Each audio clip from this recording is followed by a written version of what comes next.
Hello student, good morning to all of you. आज हम non linear programming problem का chapter number 6 fractional programming problem की first example करेंगे। अगर आपने प्रीवियस इसकी डेफिनेशंस एंड थ्योरम्स नहीं की हैं तो डिस्क्रिप्शन में प्लेलिस्ट का लिंक गिवन है, आप वहां से देख सकते हैं। एग्जाम्पल 1। और अगर आप स्पेक्ट्रम की बुक फॉलो कर रहे हो तो ये क्वेश्चन 7 है पार्ट बी का, तो वहां से भी आप ये क्वेश्चन देख सकते हैं। और ये एग्जाम्पल 2020 में 16 मार्क्स में आई थी। जो भी हम एग्जाम्पल्स करेंगे वो सारी 16 मार्क्स में आई है, तो ये बहुत इंपॉर्टेंट चैप्टर है जिसमें आपको 16 मार्क्स का एक क्वेश्चन और 8 मार्क्स की थ्योरम आएगी। इसका मतलब इसमें इस चैप्टर में आपको 24 मार्क्स का पेपर आएगा। Solve the following linear fractional programming problem. आपको पेपर में आ सकता है LFPP, इसकी शॉर्ट फॉर्म है हमारी। Maximum of z is equal to c 3x1 plus 2x2 upon x1 plus x2 plus 7 subject to 3x1 plus 4x2 less than equal to 12, 5x1 plus 3x2 less than equal to 15, x1 x2 greater than equal to 0। So सबसे पहले हमें पता है कि हमारा जो x1 है वो भी ग्रेटर देन इक्वल टू 0 है, x2 भी ग्रेटर देन इक्वल टू 0 है। इसका मतलब जो डिनोमिनेटर है वो भी क्या है, ग्रेटर देन 0, क्योंकि अगर 0 आ गया तो 1 अपॉन 0 इज इन्फिनिटी, वो डज नॉट डिफाइंड हो जाएगा। तो सबसे पहले हमने चेक करना है कि जो डिनोमिनेटर है वो हमारा ग्रेटर देन 0 आ जाएगा, होना चाहिए। उसके बाद आपने क्या लेना है, w किसके इक्वल होता है, 1 upon x1 plus x2 plus 7, वो भी क्या होना चाहिए, ग्रेटर देन 0। हमेशा ओनली डिनोमिनेटर को कंसीडर करना है। क्या नेमिंग देनी है, w, जो हमने थर्ड टॉपिक में की थी। ये देखो, Charnes and Cooper method to solve LFPP, जिसमें हमने w को क्या कंसीडर किया था, w is equal to 1 upon denominator, और जो डिनोमिनेटर है वो क्या होना चाहिए, ग्रेटर देन 0। देन उसके बाद हमने क्या लिखा, the given LFPP can be written as, क्या आ जाएगी, 3x1 plus 2x2 multiply w subject to 3x1 w plus 4x2 w less than equal to 12w। w के साथ हमने मल्टीप्लाई कर दिया। Similarly 5x1 w plus 3x2 w less than equal to 15w। Third constraint कौन सी बनेगी, जो हमारी डिनोमिनेटर की थी, इसको हमने क्रॉस मल्टीप्लाई किया तो क्या आ जाएगा, x1w plus x2w plus 7w is equal to 1। तो थर्ड कंस्ट्रेंट हमारी ये बनेगी, x1 x2 greater than equal to 0 और w क्या है, ग्रेटर देन 0। उसके बाद हमने y क्या लिया था, ये देखो y किसके इक्वल लिया था हमने, wx के, तो इसको पुट करने से हमारे LPP इक्वेशन बन जाएगी। ये सारा प्रोसेस हम क्यों कर रहे हैं, क्योंकि हमने LFPP को ट्रांसफर करना है LPP में। यहाँ पे हमने वैल्यूज पुट कर दी, y1 ले लिया हमने x1w, y2 ले लिया हमने x2w, यहाँ पे पुट कर दिया तो हमारा बन गया 3y1 plus 2y2, 3y1 plus 4y2 minus 12w less than equal to 0, 5y1 plus 3y2 minus 15w less than equal to 0, y1 plus y2 plus 7w is equal to 1, y1 y2 greater than equal to 0 और w क्या है, greater than 0। उसके बाद y1 y2 की value find करने के लिए हमने कौन सा मेथड यूज किया है, two phase method. Two phase method में क्या करते हैं हम, जहां पे हमारी constraint less than equal to 0 है वहां पे हम स्लैक वेरिएबल्स ऐड करते हैं और इसका कोफिशिएंट क्या होता है, 0, that means 0 y4 plus 0 y3 y4।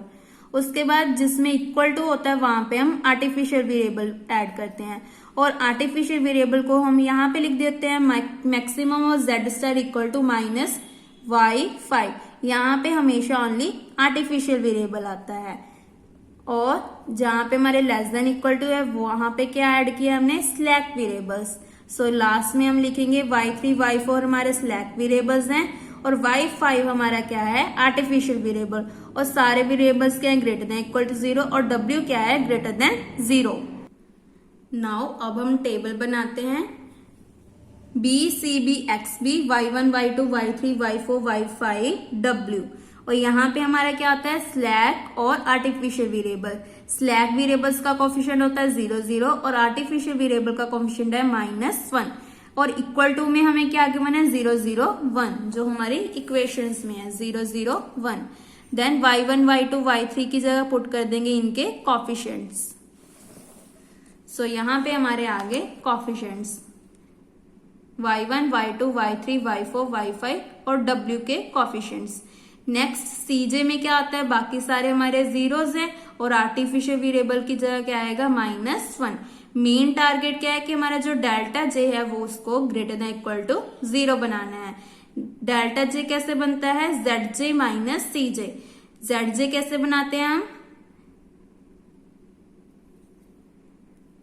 CB को मल्टीप्लाई करना होता है y1 के साथ और ऐड करते जाना। जैसे 0 into 3 plus 0 multiply 5 plus -1 multiply 1, तो क्या आ जाएगा -1। ऐसे 0 multiply 4 plus 0 multiply 3 plus -1 multiply 1, तो क्या आ जाएगा -1। सिमिलरली 0 0 -1 -7। तो डेल्टा जे कैसे निकालना है, Z J minus C J. -1 0 is -1 -1 is 0 is -1 0 minus 0 0 0 minus 0 0 -1 plus 1 is 0 -7 minus 0 is -7। उसके बाद क्या है हमारा मोस्ट नेगेटिव है -7, तो इसको कर दिया एंटर। उसके बाद डिवाइड करके देखा तो यहाँ पे तो दोनों नेगेटिव आ रहे हैं, तो ये तो रिजेक्ट हो जाएंगे, तो हमारा बन गया 1/7, तो इसको कर दिया लीव। उसके बाद इतना सारा लिखने की जरूरत नहीं है, आपने क्या लिखना है, in the above table W enters और Y5 leaves the table। Now अब हमारा कॉमन पॉइंट कौन सा आ गया, 7। कॉमन पॉइंट कैसे देखना होता है, यहां से सर्कल कर देना है और जो लीव किया हमने वो कर दिया सर्कल, तो कॉमन पॉइंट बन गया 7। जो कॉमन पॉइंट है उसकी जगह बनाना है 1 और यहाँ पे 0 0, तो हमने ऑपरेशंस लगाने हैं। ऑपरेशन कौन सा लगाया है, R1 पे R1 plus 12/7 R3, R2 plus 15/7 R3 पे ऑपरेशन लगाया है R3/7। और ये आपने मेंशन करना है, बुक में इन्होंने मेंशन नहीं किया तो आपने पेपर में इसको मेंशन करना है कि कौन सा ऑपरेशन लगाया है। नाउ हमारा जो आर्टिफिशियल वेरिएबल है वो लीव हो गया, तो न्यू टेबल हमारा ये बन गया। उसके बाद हमारा जो नाउ अब देखो हमारा जो डेल्टा जे है वो क्या है, इक्वल टू 0 आ गया। इसका मतलब यहाँ पे ऑब्जेक्टिव वैल्यू आ गई, बट हमें वैल्यू किसकी चाहिए थी, y1 y2 की वैल्यू चाहिए थी। तो इसके लिए हम क्या करेंगे, 2 फेस मेथड यूज करेंगे, दैट मीन्स फेस 2 स्टार्ट करेंगे। पहले हमने क्या किया था, फेस 1 अप्लाई किया था, अब हम क्या करेंगे, फेस 2 अप्लाई करेंगे। Now the artificial variable is 0 as non basic. जो हमारा आर्टिफिशियल वेरिएबल होता है वो हमेशा नॉन बेसिक वेरिएबल होता है। Therefore we drop the corresponding artificial column from the above table. तो हमने जो आर्टिफिशियल वेरिएबल की कॉलम आई थी उसको रिमूव कर दिया। नाउ अब हमारा फेस 2 क्या है, मैक्सिमम और z हमारा किसके इक्वल था, 3y1 प्लस 2y2। तो यहाँ पे हमने क्या करना है, cj पहले तो हमने लिया था 0 0 0, अब हमने क्या लेना है 3 2 0 0 0। बाकी सारा टेबल हमारा सेम रहेगा। ये देखो y3 y4 w सभी की वैल्यू सेम रहेंगी। अब इसको सॉल्व करके देखा हमने, तो क्या आ गया, डेल्टा जे -3। ये कैसे आया, पहले जेड जे निकालेंगे। जेड जे कैसे निकलता है, सीबी को y1 के साथ multiply, 0 into this plus 0 into 50/7 plus 0 into 1/7, that mean 0 आ जाएगा। ये भी 0, ये भी 0 0 0। उसके बाद डेल्टा जे कैसे निकालते हैं, Z J minus C J. 0 - 3 is -3, 0 - 2 is -2, 0 - 0 0, 0 - 0 0, 0 - 0 0। इसका मतलब मोस्ट नेगेटिव आ गया हमारा y1। इसको कर देंगे एंटर। उसके बाद डिवाइड करके देखा तो लीस्ट पॉजिटिव इज 0.3। यहाँ पे लेना होता है मोस्ट नेगेटिव और यहाँ पे चेक करना होता है लीस्ट पॉजिटिव कि सबसे छोटा और पॉजिटिव वैल्यू कौन सी है। तो कॉमन पॉइंट बन गया ये, यहाँ पे हम बनाएंगे 1 और यहाँ दोनों 0। तो ऑपरेशंस लगा दिए, R1 माइनस 33/50 R2, R2 पे लगा दिया 7/50 R2, R3 पे ऑपरेशन लगा दिया R3 माइनस 1/50 R2। तो न्यू टेबल हमारा ये बन गया और यहाँ पे Y4 की जगह आ गया Y1। यहाँ पे आप लाइन क्या लिखोगे, in the above table Y1 enters the table and Y4 leaves the table। जो ये सारी इंग्लिश है ये लिखने की जरूरत नहीं है क्योंकि ये बहुत लेंथी पेपर होता है और ये क्वेश्चन भी बहुत लेंथी होगा। तो आपने इनकी प्रैक्टिस ध्यान से करनी है। अगर आप ऐसे रीड करके जाओगे पेपर में तो आपका क्वेश्चन सॉल्व नहीं होगा। तो आपने क्या करना है, कोई भी एक एग्जाम्पल कॉपी पे करके देखनी है। नाउ न्यू टेबल हमारा ये बन गया ऑपरेशंस लगा के। अब हमने फिर से चेक किया जो डेल्टा जे है वो क्या आ गया, ग्रेटर देन इक्वल टू 0। वो कैसे आता है, ZJ माइनस CJ। यहाँ पे बुक वाले ZJ नहीं निकालते, आपने ZJ निकालना है। कैसे निकालेंगे, 0 into 0 plus 3 into 1 plus 0 into 0। 3 into 1 is 3। ऐसे इसको इसके साथ मल्टीप्लाई किया तो हमारा आ जाएगा 8 3 is 24, 2 carry, 3 1 is 3 plus 2 is 5, 54/5। ऐसे 3 into 0 is 0, 3 7 is 21 upon 50, 3 into 0 is 0। अब डेल्टा जे कैसे निकालते हैं, ZJ माइनस CJ।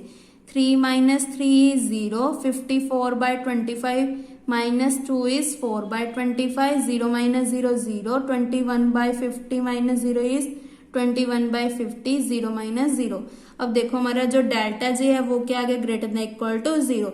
इसका मतलब Y1 की वैल्यू आ गई 3, Y2 की वैल्यू आ गई 0 और Y3 की वैल्यू भी 0, W की वैल्यू भी 0। जो ये वैल्यू है ये निकालने की जरूरत नहीं है। वैसे ये कैसे निकालते हैं, CB को XB के साथ मल्टीप्लाई करके प्लस करते जाते हैं। 0 into 3/10 plus 3 into 3/10, 3 3 is 9/10 plus 0। तो हमारा आ गया 9/10। इसको लिखने की जरूरत नहीं है।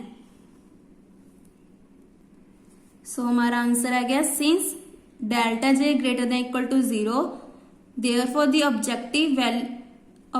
optimal value of LPP is Y1 is equal to 3/10, Y2 is equal to 0, W is equal to 1/10। Sorry पहले मैंने गलत बता दिया था, ये वाली वैल्यू होती है हमारी Y3 is equal to 3/10, Y1 is equal to 3/10, W is equal to 1/10। और ये क्या होते हैं, हमारे कोफिशिएंट्स होते हैं, तो ये हमारी वैल्यू नहीं होती है। उसके बाद Y1 किसकी इक्वल था, x1 अपॉन W। इसका मतलब x1 की वैल्यू आ जाएगी Y1 अपॉन W। पुट किया तो सॉल्व करके 3 आ गया। ऐसे x2 इज इक्वल टू 0 क्योंकि Y2 की वैल्यू हमारे पास 0 है। इसका मतलब x1 की वैल्यू आ गई 3, x2 की वैल्यू 0 और मैक्सिमम z किसकी इक्वल आ गया, यहाँ पे वैल्यूज पुट कर दी। 3 into 3 is 9, 2 into 0 is 0, 3 plus 0 plus 7, that means 9/10 हमारी मैक्सिमम और z की वैल्यू आ गई। तो इसी के साथ हमारी एग्जाम्पल 1 कंप्लीट होती है। नेक्स्ट वीडियो में हम एग्जाम्पल नंबर 2 करेंगे। Thank you.